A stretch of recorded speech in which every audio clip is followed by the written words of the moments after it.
Hello, good morning, जोहार। मैं राजू और आप देख रहे हैं 24 झारखंड न्यूज। चलिए जानते हैं झारखंड की आज की 25 मुख्य बड़ी खबरों को। झारखंड में नौकरियों की बहार, अगले 3 महीने में होगी बम्पर नियुक्तियां।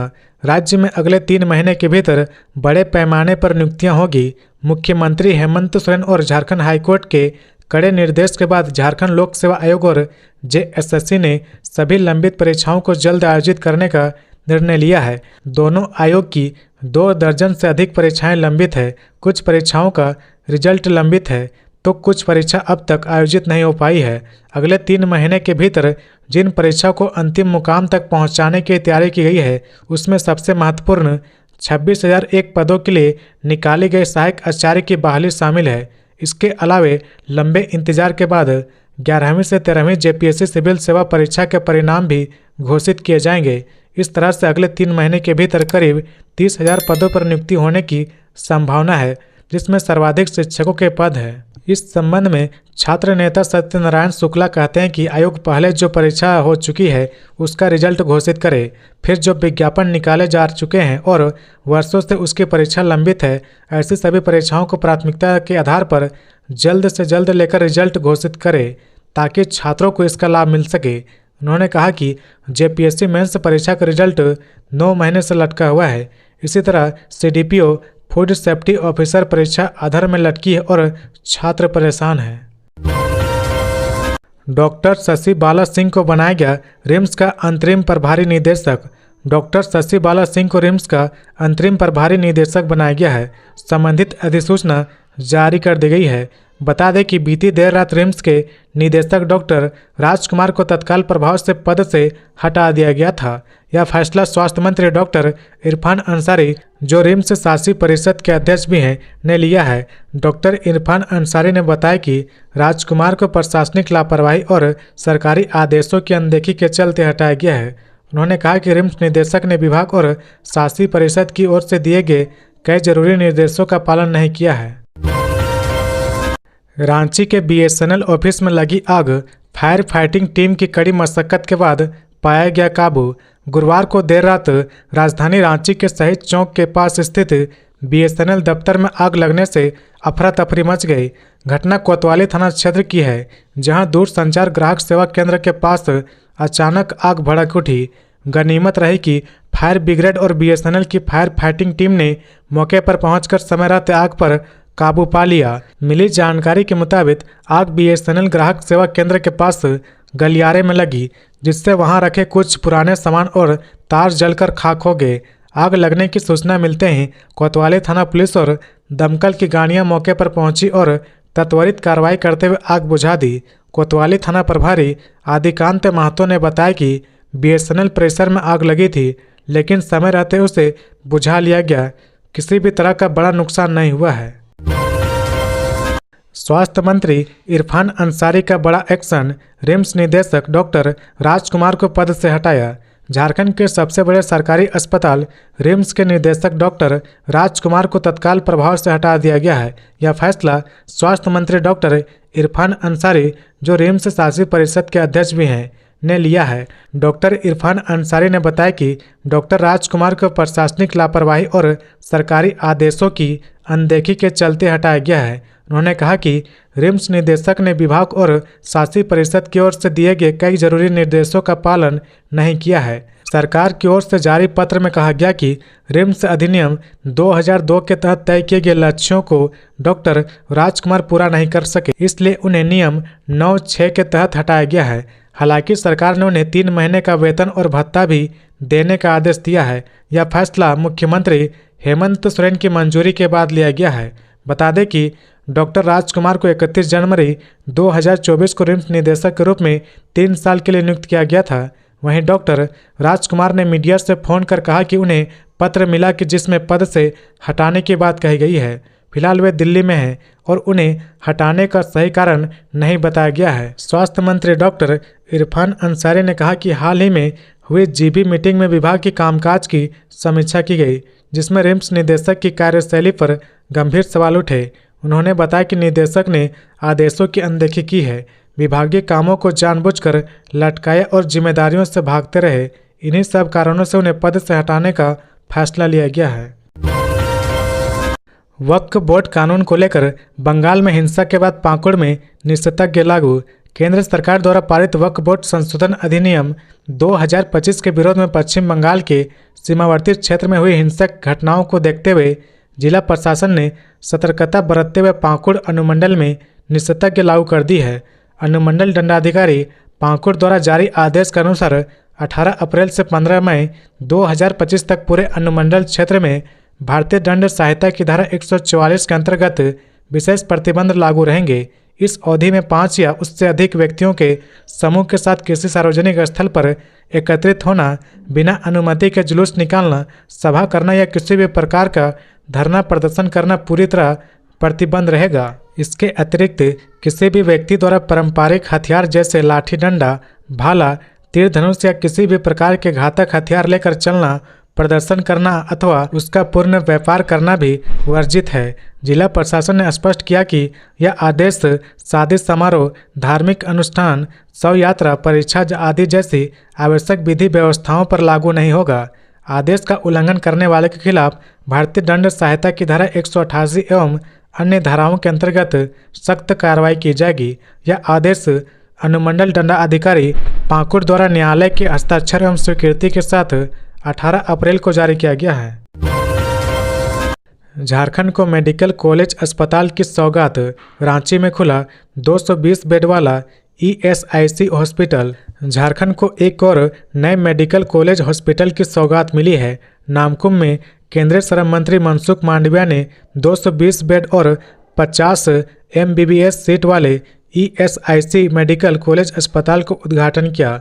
अगले सत्र से यहां 50 सीटें पर MBBS की पढ़ाई भी होगी। बता दें कि इस 50 सीट में 40% सीट ESIC के तहत आने वाले श्रमिकों के बच्चे के लिए आरक्षित होगी। इस मौके पर रक्षा राज्य मंत्री संजय सेठ और राज्यसभा सांसद प्रदीप वर्मा भी उपस्थित रहे।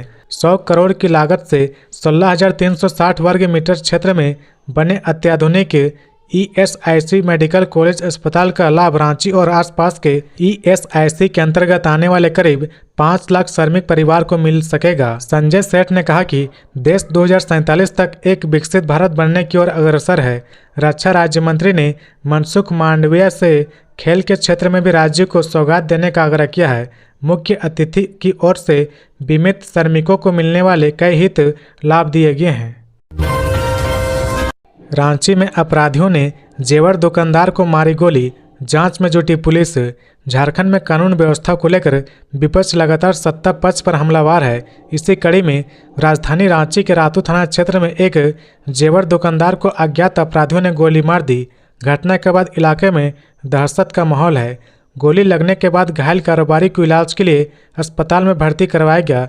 वहीं रातू पुलिस मामले की जांच कर रही। जानकारी के अनुसार रातू थाना क्षेत्र के चटकपुर में आकाश ज्वेलर्स के मालिक बसंत कुमार को दुकान में घुसकर अपराधियों ने गोली मारी। घायल बसंत कुमार ने पुलिस को बताया कि वह अपनी दुकान में बैठे थे। इसी दौरान हथियार लेकर 2 अपराधी दुकान के अंदर आ गए। दुकान में आते ही अपराधियों ने उन्हें गन पॉइंट पर लेकर दुकान की तिजोरी को खोलने को कहा। दुकानदार बसंत कुमार ने हिम्मत दिखाते हुए दोनों अपराधियों का विरोध करने लगे। बसंत कुमार के शोर मचाने की वजह से आसपास के लोग जब इकट्ठा होने लगे तब एक अपराधी ने बसंत कुमार पर फायरिंग कर दिया। फायरिंग में एक गोली बसंत कुमार के कंधे में जा लगी, जिसके बाद दोनों अपराधी मौके से फरार हो गए। दोनों अपराधी को स्थानीय लोगों ने काफ़ी दूर तक दौड़ाया भी, लेकिन दोनों फरार होने में कामयाब रहे। स्पेन और स्वीडन दौरे पर हेमंत सोरेन। राज्य में निवेश को बढ़ावा देने की बड़ी पहल। स्पेन और स्वीडन के दौरे पर मुख्यमंत्री हेमंत सोरेन के नेतृत्व में राज्य सरकार का एक उच्च स्तरीय प्रतिनिधिमंडल रवाना हो गया है। प्रतिनिधिमंडल में सीएम हेमंत सोरेन, विधानसभा में महिला एवं बाल विकास कल्याण कमेटी के चेयरपर्सन कल्पना सोरेन, मुख्य सचिव, सीएम के प्रधान सचिव, खनन निदेशक, जुटको निदेशक, उद्योग सचिव, उद्योग विभाग के संयुक्त निदेशक, उद्योग निदेशक, विशेषज्ञ और सीएम की सुरक्षा में एक अधिकारी शामिल है। उद्योग निदेशक सुशांत गौरव के अनुसार प्रतिनिधिमंडल सबसे पहले बार्सिलोना, मैड्रिड और स्वीडन के गुतेनबर्ग जाएंगे। 19 से 27 अप्रैल तक स्पेन और स्वीडन के विभिन्न शहरों में यह प्रतिनिधिमंडल विदेशी निवेशकों के साथ बैठकर राज्य सरकार की नीतियों से उन्हें अवगत कराने का काम करेगा। स्पेन और स्वीडन के दौरे के क्रम में राज्य सरकार के द्वारा झारखंड के खदानों की नीलामी में हिस्सा लेने के लिए निवेशकों को आमंत्रित किया जाएगा।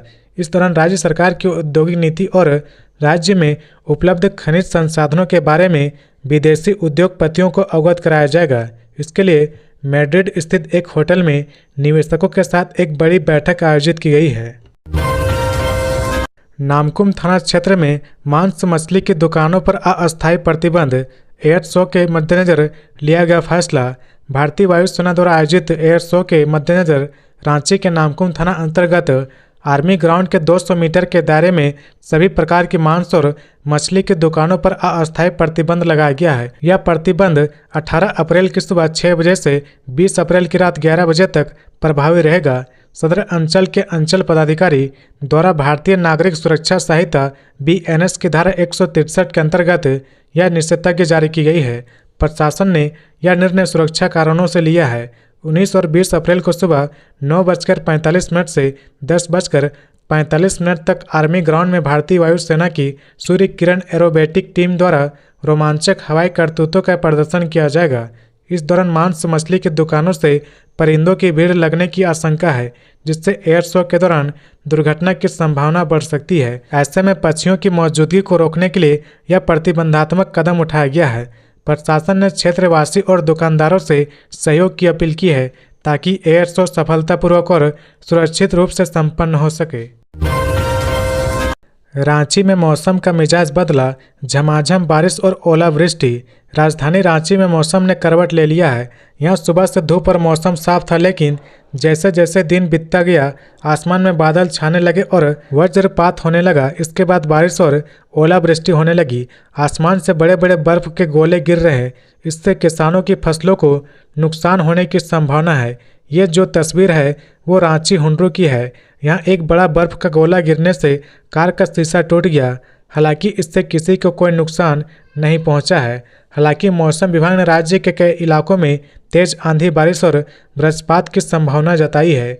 मौसम विभाग ने राज्य में येलो अलर्ट जारी भी किया है। मौसम विभाग के मुताबिक 18 से 23 अप्रैल तक मौसम में इसी तरह बदलाव देखने को मिलेगा। मौसम विभाग ने कहा कि 19 अप्रैल से 23 अप्रैल तक मौसम में इसी तरह बदलाव देखने को मिलेगा। इस दौरान कहीं कहीं तेज आंधी के साथ बारिश हो सकती है और गरज चमक के साथ बिजली गिरने की भी आशंका है। हजारीबाग एसपी अरविंद कुमार सिंह की फेसबुक आईडी हैक, साइबर अपराधी भेज रहे दनादन मैसेज। साइबर अपराधी और ठगों पर सख्ती करने वाले हजारीबाग एसपी अरविंद कुमार सिंह का फेसबुक आईडी हैक हो गया है। साइबर अपराधियों ने एसपी अरविंद कुमार सिंह के नाम से बनाए गए फेसबुक आईडी को हैक कर लिया है। हैक करने के बाद आम लोगों को दनादन फ्रेंड रिक्वेस्ट भेज रहे। आईडी हैक होने की खबर मिलते ही एसपी अरविंद कुमार सिंह ने लोगों से अपील की और जानकारी देते हुए फ्रेंड रिक्वेस्ट, पैसे मांगने आदि को लेकर सूचना देने को कहा। बताया कि उनकी आईडी से कोई अगर पैसा मांगता है या फिर कोई और बात कहता है तो इसकी सूचना दे, अग्रतर कार्रवाई की जाएगी। एसपी की आईडी हैक होते ही साइबर सेल की टीम सक्रिय हो गई है। वहीं तकनीकी शाखा की मदद से आईडी बनाने वाले की पहचान की जा रही। ज्ञात हो कि साइबर ठगी का एक माध्यम फेसबुक आईडी हैक कर अपने हिसाब से उपयोग करना है। साइबर ठग ऐसे नामी गिरामी हस्ती की आईडी उपयोग कर करोड़ों लोगों को भावुक अपील कर साइबर ठगी का शिकार बना चुके हैं। रांची में बिना नंबर प्लेट के सड़कों पर दौड़ रही निगम की गाड़ियां, नियमों की उड़ रही धज्जियां। रांची नगर निगम की गाड़ियां बिना नंबर प्लेट के राजधानी की सड़कों पर बेखौफ दौड़ रही। नियमों और ट्रैफिक कानूनों को ताक पर रखकर चल रही इन सरकारी गाड़ियों पर ना तो ट्रैफिक पुलिस की नज़र रहती है और ना ही नगर निगम ने कभी इन पर संज्ञान लिया है। रांची शहर में सफाई से जुड़ी कई गाड़ियां खस्ताहाल है। गाड़ियों में ना तो शीशा सही है और ना ही फिटनेस सर्टिफिकेट है। कई वाहनों के तो नंबर प्लेट तक नहीं है। जब कोई आम आदमी बिना हेलमेट, नंबर प्लेट या दस्तावेज के गाड़ी चलाता है तो तुरंत उसका चालान काट दिया जाता है। लेकिन नगर निगम की गाड़ियां चाहे कितनी भी लापरवाही से क्यों न चले, उसे ना तो रोका जाता और ना ही उस पर कोई कार्रवाई होती है। शहर की सड़कों पर दौड़ते ट्रैक्टरों के डाले ट्रॉली पर पंजीकरण संख्या तक नहीं लिखी है, जबकि मोटर वाहन अधिनियम के अनुसार हर ट्रॉली और वाहन के लिए अलग से पंजीकरण और फिटनेस सर्टिफिकेट लेना जरूरी है। जब परिवहन विभाग के एक अधिकारी से इस बारे में पूछा गया तो उनका कहना है कि हमने नगर निगम को इस मामले में नोटिस भेजा था, लेकिन अब तक कोई जवाब नहीं मिला है। उन्होंने यह भी कहा कि एक बार फिर से नोटिस भेज दिया जाएगा। टेंडर हाट स्कूल के विद्यार्थियों ने 1,32,000 की स्कॉलरशिप हासिल कर बनाया रिकॉर्ड। टेंडर हाट स्कूल के विद्यार्थियों ने एक बार फिर अपनी शैक्षणिक उत्कृष्टता का परिचय देते हुए भारतीय डाक विभाग इंडिया पोस्ट द्वारा आयोजित फिलेटली स्कॉलरशिप परीक्षा में शानदार प्रदर्शन किया है। कुल 1,32,000 रुपये की छात्रवृत्ति राशि प्राप्त कर विद्यालय का गौरव बढ़ाया है। इस प्रतिष्ठित परीक्षा में झारखंड से चयनित 40 विद्यार्थी में से 22 छात्र अकेले टेंडर हाट स्कूल के चयनित हुए हैं, जो राज्य स्तर पर किसी भी विद्यालय से सर्वाधिक चयन है। इस उपलब्धि के उपलक्ष्य में विद्यालय परिसर में एक सम्मान समारोह का आयोजन किया गया, जिसमें विद्यालय के चेयरमैन सुधीर तिवारी, प्राचार्य उषा किरण झा, निदेशक जय मोहंती एवं उप प्राचार्य शिवांगी शुक्ला ने सभी चयनित छात्रों को 6,000 रुपये के चेक एवं शुभकामनाएं प्रदान की। जेएसएससी सीजीएल परीक्षा पेपर लीक मामले में आईआरबी के 6 जवान होंगे बर्खास्त, डीजीपी ने दिया निर्देश। जेएसएससी सीजीएल परीक्षा में प्रश्न पत्र दिलाने के नाम पर ठगी करने वाले गिरोह में शामिल झारखंड आईआरबी के जवानों पर अब कड़ी कार्रवाई की तैयारी है। 24 मार्च को सीआईडी द्वारा गिरफ्तार किए गए 5 जवानों के अलावा एक फरार जवान को मिलाकर कुल 6 जवानों को बर्खास्त करने की प्रक्रिया शुरू हो गई है। डीजीपी अनुराग गुप्ता ने मामले की जांच के बाद झारखंड सशस्त्र बल जैप के डीआईजी को पत्र भेजकर जवानों को धारा 311 के तहत बर्खास्त करने के निर्देश दिए हैं। सभी जवान फिलहाल निलंबित है और जेल में बंद है। इनके खिलाफ विभागीय जांच भी चल रही है। फरार जवान खुद भी सीजीएल का अभ्यर्थी रह चुका है और परीक्षा पास करने के बाद उसने आईआरबी ज्वाइन की थी, लेकिन सीआईडी जांच शुरू होने के बाद उसने छुट्टी ले ली और तब से फरार है। उसकी तलाश अब भी जारी है। जेएसएससी सीजीएल पेपर लीक कांड के मास्टरमाइंड संदीप त्रिपाठी उर्फ शशि भूषण दीक्षित, उसके साथी विवेक रंजन और 5 आईआरबी जवानों समेत 10 आरोपी के खिलाफ पहली चार्जशीट दाखिल करने की तैयारी पूरी कर ली गई है। अब राज्य कर्मियों के लिए स्वच्छता प्रमाण पत्र प्राप्त करना आसान होगा। पदोन्नति और पदस्थापन के समय मंत्रिमंडल निगरानी विभाग से स्वच्छता प्रमाण पत्र प्राप्त करने में राज्य कर्मियों को अब आसानी होगी। महीनों तक उन्हें स्वच्छता प्रमाण पत्र प्राप्त करने के लिए इंतजार नहीं करना पड़ेगा। कार्मिक एवं प्रशासनिक सुधार विभाग ने इसके लिए ऑनलाइन प्रक्रिया अपनाने का फैसला किया है। HRMS के तहत इस नई तकनीक को अमल में लाने संबंधी प्रस्ताव पर विभागीय मंत्री के रूप में मुख्यमंत्री ने अपनी सहमति दे दी है। जल्द ही इस पर सरकार अर्थात कैबिनेट की भी स्वीकृति ले ली जाएगी। कार्मिक विभाग का मानना है कि पदोन्नति का अर्थ सामान्यतः कर्मियों को वरीयता सह योग्यता के आधार पर उच्च पद प्रदान करना है, लेकिन इस प्रक्रिया से कर्मियों में आत्मविश्वास, संतोष एवं प्रेरणा में वृद्धि के साथ साथ कार्यालय या विभाग की दक्षता व कार्यदक्षता में भी वृद्धि होती है। लेकिन पदोन्नति पर विचार करते समय उस कर्मी की वार्षिक गोपनीय अभियुक्ति, विभागीय परीक्षा में उत्तीर्णता, विभागीय आरोप, संपत्ति ब्यूरोनी के अलावा निगरानी स्वच्छता प्रमाण पत्र पर भी विचार किया जाता है। चतरा में डैम में डूबने से 2 स्कूली बच्चों की मौत, नहाने के दौरान हुआ हादसा। चतरा जिले के प्रतापपुर थाना क्षेत्र में जयप्रकाश डैम में डूबने से 2 स्कूली बच्चों की दर्दनाक मौत हो गई। मृतकों की पहचान बलवादोहर गांव निवासी जितेंद्र राय के पुत्र शिवकुमार और बभने गांव निवासी दीपनारायण पासवान के पुत्र पृथ्वी कुमार के रूप में हुई है। दोनों परिवार वर्तमान में बलवादोहर गांव में रह रहे थे।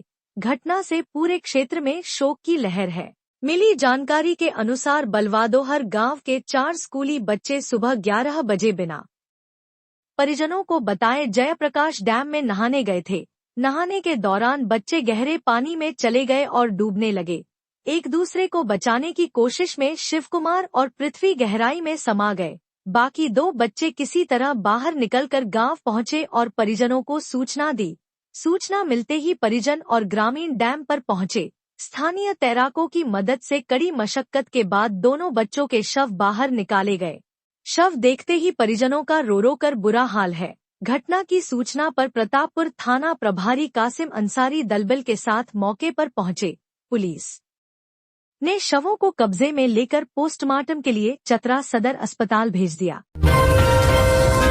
शराब नीति से पहले उत्पाद विभाग को लग सकता है झटका।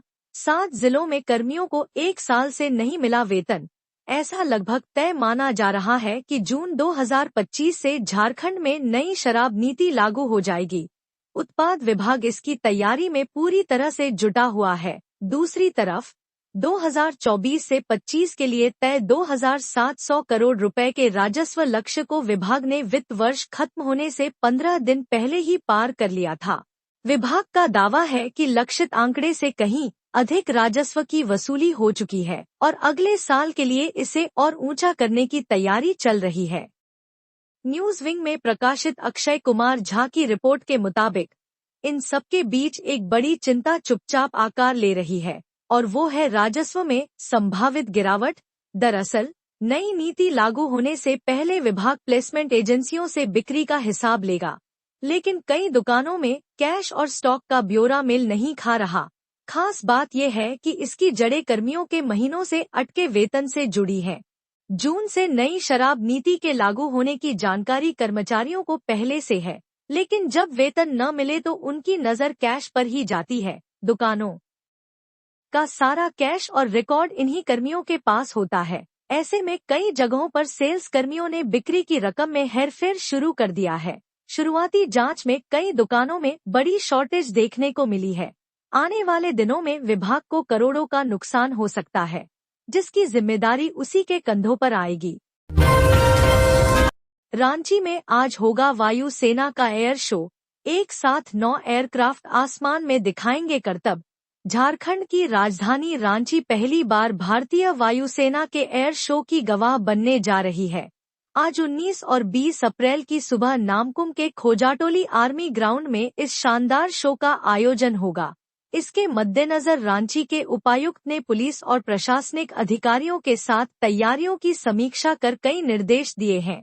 डीसी ने स्पष्ट निर्देश दिया है कि आगंतुक और दर्शक अपने साथ किसी भी तरह का खाद्य पदार्थ लेकर नहीं आएं, क्योंकि पक्षियों के आकर्षित होने से एयर शो में खलल पड़ सकता है। उन्होंने पदाधिकारियों से कार्यक्रम स्थल पर पेयजल, शौचालय, बिजली, पार्किंग, बस और वाहनों के लिए रूट मार्किंग, अग्निशमन, मेडिकल टीम, एम्बुलेंस जैसी तमाम व्यवस्था सुनिश्चित करने को कहा है।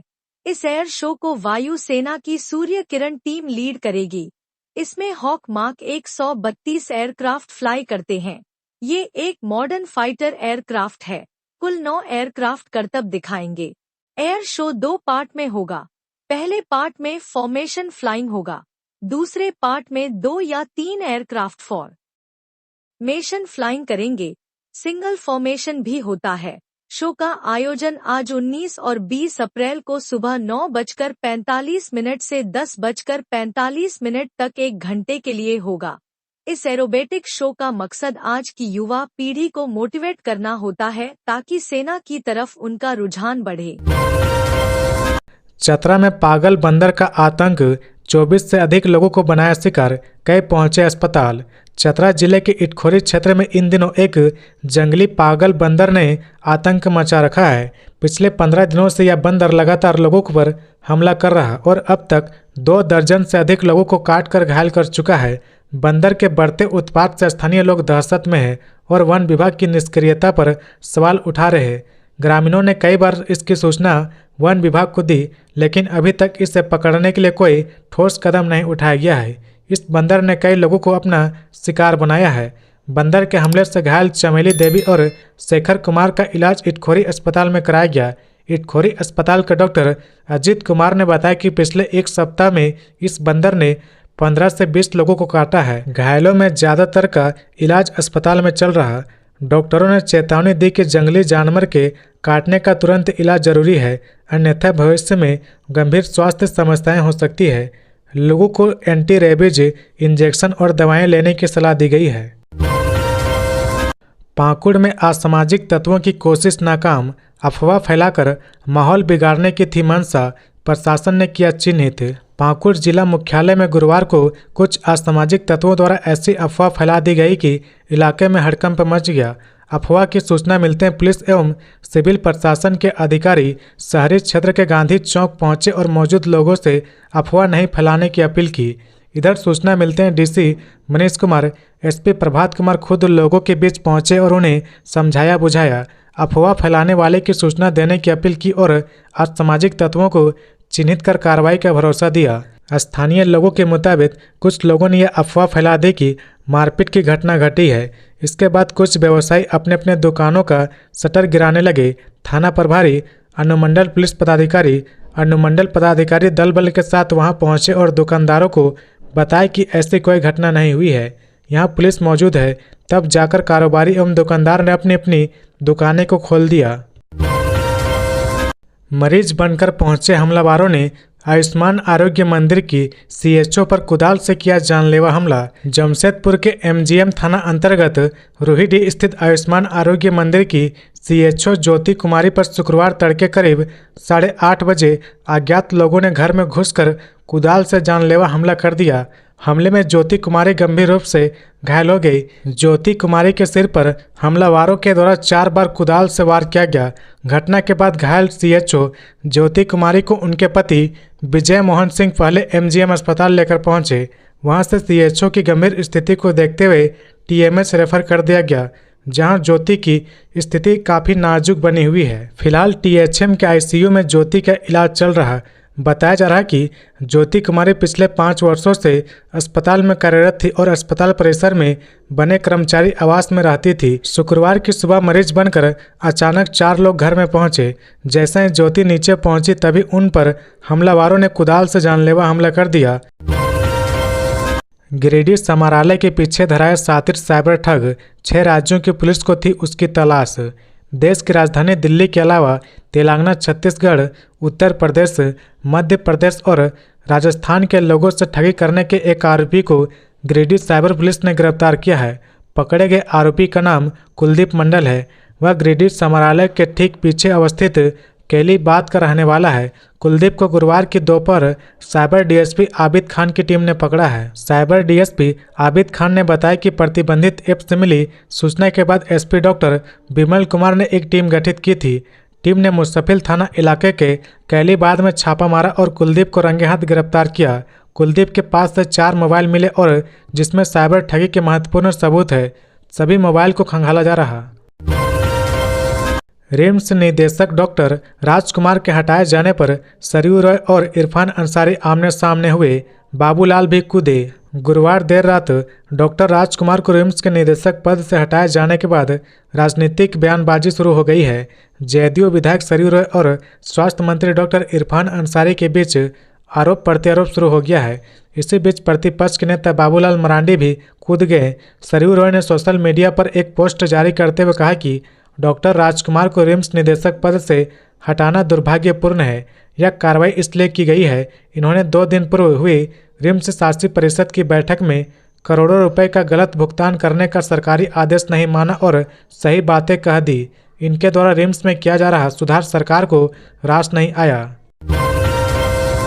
हजारीबाग में अपराधियों ने युवक को मारी गोली। कुछ दिन पहले ही जेल से छूटे थे आरोपी। हजारीबाग जिले के बरकट्ठा विधानसभा क्षेत्र में महज 2 दिन के भीतर दूसरी बार गोली चलने की घटना सामने आई है। गुरुवार देर शाम गोरहर थाना क्षेत्र के बंडा सिम्बा शिव मंदिर के पास 30 वर्षीय युवक अनूप यादव को अज्ञात बदमाशों ने गोली मार दी।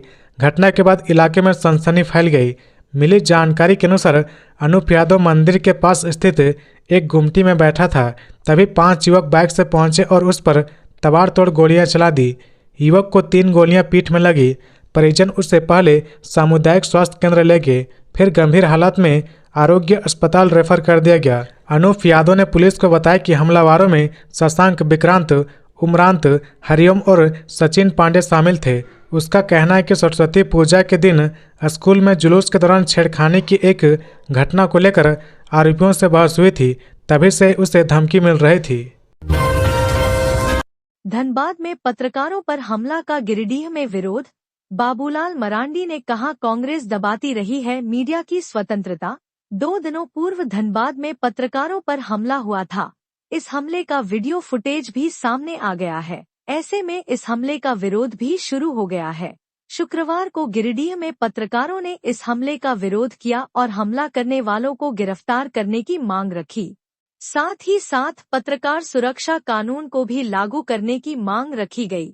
यहां विरोध का नेतृत्व कर रहे गिरिडीह प्रेस क्लब के अध्यक्ष राकेश कुमार सिन्हा ने कहा कि पहले गिरिडीह में पत्रकार पर जानलेवा हमला किया जाना, फिर धनबाद में हमला होना यह बता रहा है कि पत्रकार सुरक्षित नहीं है। उन्होंने कहा कि ऐसी घटना में शामिल लोगों को अविलंब गिरफ्तार किया जाना चाहिए। प्रेस क्लब के महासचिव अरविंद कुमार ने कहा कि इस तरह का हमला लोकतंत्र पर हमला है।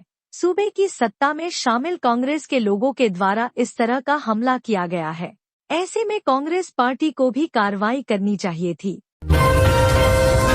गोड्डा में सरकारी शेड गिरने से एक की मौत, 2 की हालत गंभीर।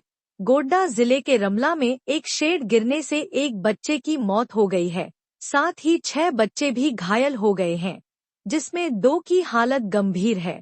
घायलों को बेहतर इलाज के लिए रांची के रिम्स अस्पताल रेफर किया गया है। मामला गोड्डा जिला के मोतिया ओपी थाना क्षेत्र अंतर्गत रमला गांव के संथाली टोला की है।